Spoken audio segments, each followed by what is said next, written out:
around this one story. I guess still trying to hunt out Pat Caps. You can see he's found himself a little foothold inside this two-story as 3 of Livid are coming to clear. Pat Cap's got all the information here. They come in, does land a couple of open shots. No down on the first player though, so he's got to retreat back upstairs. And here the utility now going to come inside. Pat Cap's maybe going to try and jump. Also, he's going to crouch jump the window there and try and get an opening knock, but maybe just baiting out the sound here. As the 4th member of Livid comes in, they want this kill. They're going to find it. Fudge is going to shut it down. Exodus going out in 15th place. Radiants are going to hear all of this, though. They're pushing up now. They know that Livid have regrouped over at this two-story. And this could be a feeding frenzy for them here. I mean, Radiant's giving Livid a little bit of a taste of their own medicine. We saw Livid do this already with the Comets and Exodus here as Los is going to get that first knock and a kill. Caden goes down to him with Waldo here. And now Livid has no choice but to engage as we see Radiant's already going wide for the spread, trying to catch him off at every angle. Disciple is going to go down. And Soup spotting Waldo in the window is going to get found as well, and only Fudge is still standing, spotted by McCoy already. And this is not looking good for Livid. It's, Los goes down, Fudge down to 11 HP. Really good stuff from them. See, actually now Zenith crashing onto Hardshift. Maluka's going to get the opening knock and flush, but actually K-San's going to nade Maluka, and then later is going to flush it out. So actually Hardshift's losing out big here on the defense on the corner building. There you go, Mystery going to get covered down. That just leaves 1 left for Hardshift. So a bit of a slip up there with J-Sank. I don't know if he tried to pre-nade and Maluk jumped onto it, but that can't be happening there. They should be defending this easily.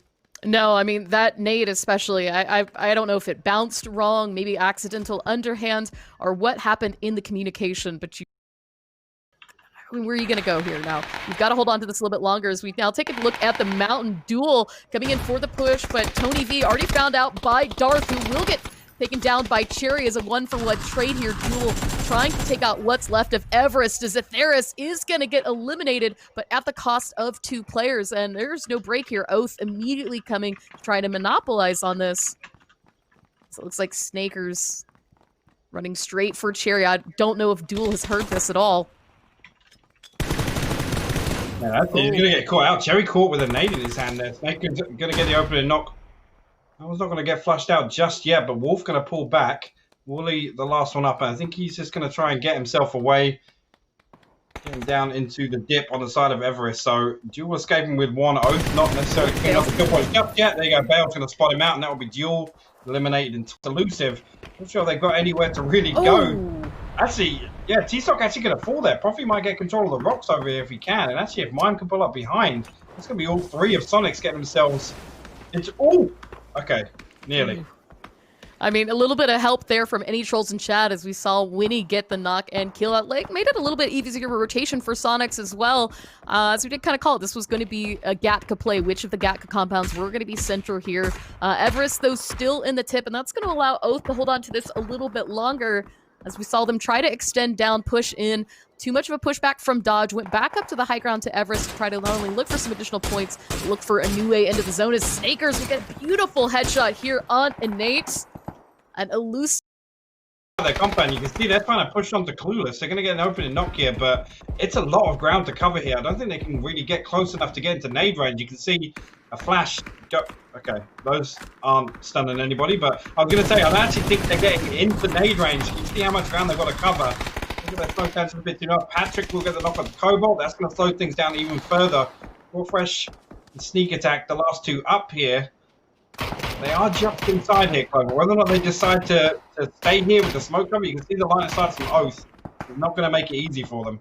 Now, I really think wherever this next circle pops is going to be the make or break for Snow Patrol here, not only being so close to Clueless, but whether or not that's going to start Snow Patrol. I mean, there's nowhere to go here. Yeah, and the important thing for them was to try and get control of where Clueless was, and unfortunately, like I said, couldn't get close enough in nade range. There's just no chance they can push that in the open with the pressure coming from elsewhere. 4 kills already for Oath. They still have the high ground. I love this. This is a great angle to have, but Mitchie Boy is actually going to spot Snakers out as well, and it looks like we're already bringing vehicles down. Oath is trying to hold on to as many cards as they can into this. I mean, with so much high ground into play, we've still got the street as well. The circle cuts going south of the compounds closer to Gatka, could hold up a little bit north, and they're making sure that they're not going to get caught out in this. Yes. As now, again, Oath having to come down a little bit. You can see sneak attack can break LOS, but it's just there's so many people that have, you know, sight lines onto where Snow Patrol were playing. It's made things really difficult for them. It's a shame to see them fall like this. Keeping 4 up at that compound, like I said, maybe having control of the. Actually, Profi's going to get down flushed. I was going to say it should be some kill points going over the way of Sonics, but losing Profi there, maybe going to make it a bit more difficult for Mime and Shrimzy to really get anything on the board here. I mean, Mime, though, has a beautiful angle on kickstart. Will get a knock with C and Nate out, hoping for the flush. Sonics are trying to clean up on this, not giving Zenith any bit of wiggle room here as to see Mime pull back one more time. Pop off this first aid kit. Mystery is just running for it, trying to stay ahead of the blue zone. Nice cover from Shrimzy. Ooh, there you go. I mean, this is phase 6. You can't be out here much longer as we see. Oh, Zenith is actually going to get eliminated there. Mime with the nade is going to clear it out. That's it for them, but there is no break here. ATC still has angle on this fight. Looks like right now Aguila being knocked down might be enough of a distraction, as we can see Winnie pushing for the res here. Oh, yeah, it was a really good backup from Shrimzy there to get up some more kill points towards the final circle here. Khan is just big chilling inside. I don't know if they've been able to put many kills on the board just yet. I've seen them a couple of times, but now with a couple of teams encroaching on the compound, it's going to be more and more difficult to peek anything as you see Dodge under increasing pressure. That's no good. No, I mean, Sonics especially just outside of the zone. Shrimzy's kind of got it, but crossing the street is going to be that next feat, and with most of the teams being down to the south, Sans Oath and Sans Carnage is in the compound, means that it's going to be very hard to not get spot out from here. That said, it looks like Shrimzy might realize right away ATC is the threat to deal with. We can see him take a gander over in that direction, try to read out what he can as they're currently distracted with Oath. We can also take a look now. TC as well needing to come in behind Dodge onto this. Yeah, actually, I lied. TC is still 3 up. I thought it was just a duo in the dip, but they do still have 3 up, which, again, left to capitalize on that knock. You can see a smoke trail coming out on the left side. That should give them an opportunity to cross or maybe get a bit closer, but if Dodge get this this res back, it's going to be really, really difficult for them. Yeah, and I mean, as well as kind of taking a quick look at Oath, Balefrost without a vest, his helmet is damaged. They've been taking a lot up there on the mountain. They're running out of gear. Clueless now, though, just down to nitrogen. Yeah. We can see no helmet as well, no vest. So this is just showing how aggro, how much that these teams have been through, that they are running out of resources. There we go. Yeah. Zragod, though, is going to get 1 hit on a nitrogen. Oh, 1 more. He's down to just 3 HP, and he's going to run into the blue and let it end his misery as Clueless goes out in 6th place. But Sonics are not done through this. Winnie is down. Aguila still up and standing, and any trolls in chat with 3 kills to their name.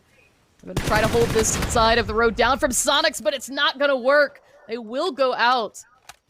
Any trolls in chat eliminated into 5th.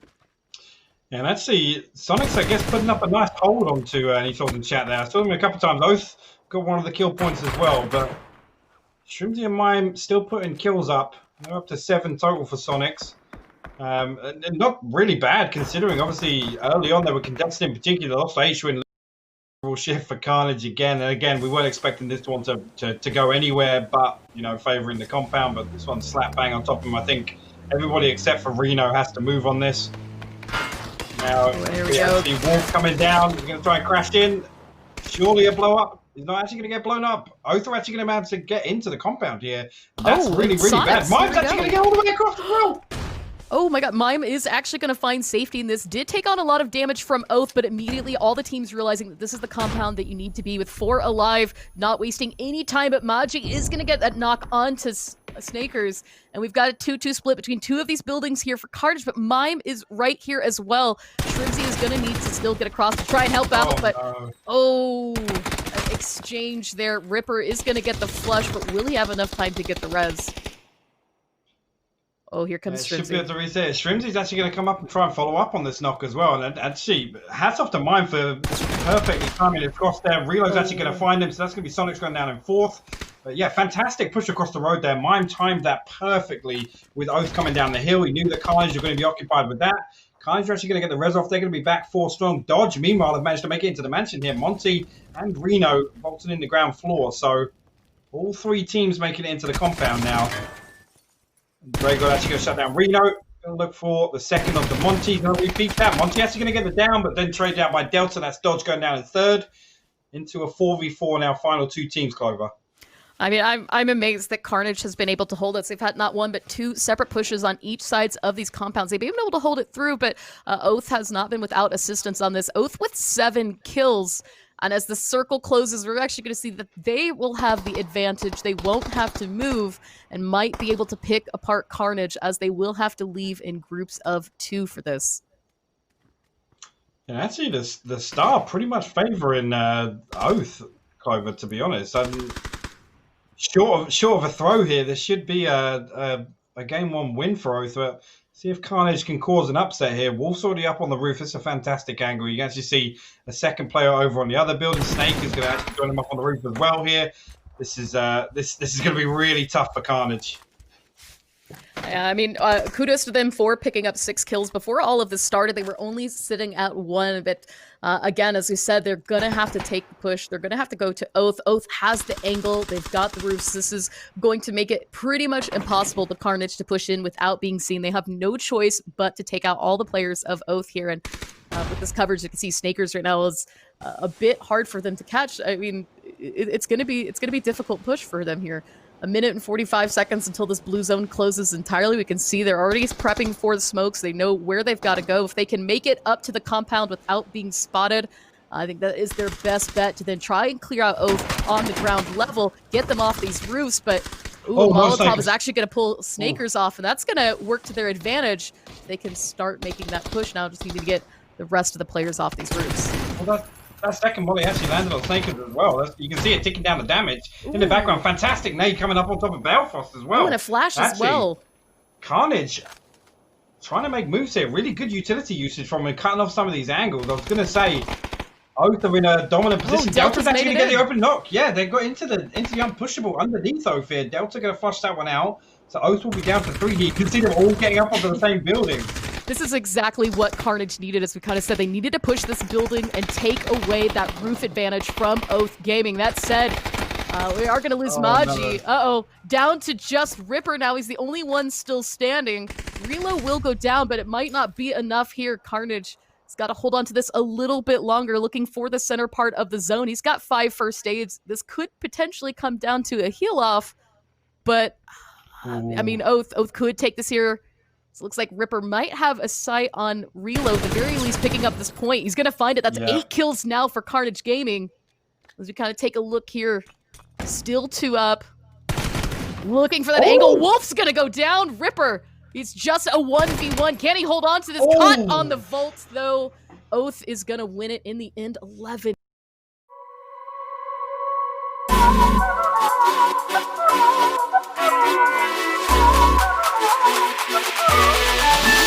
Week1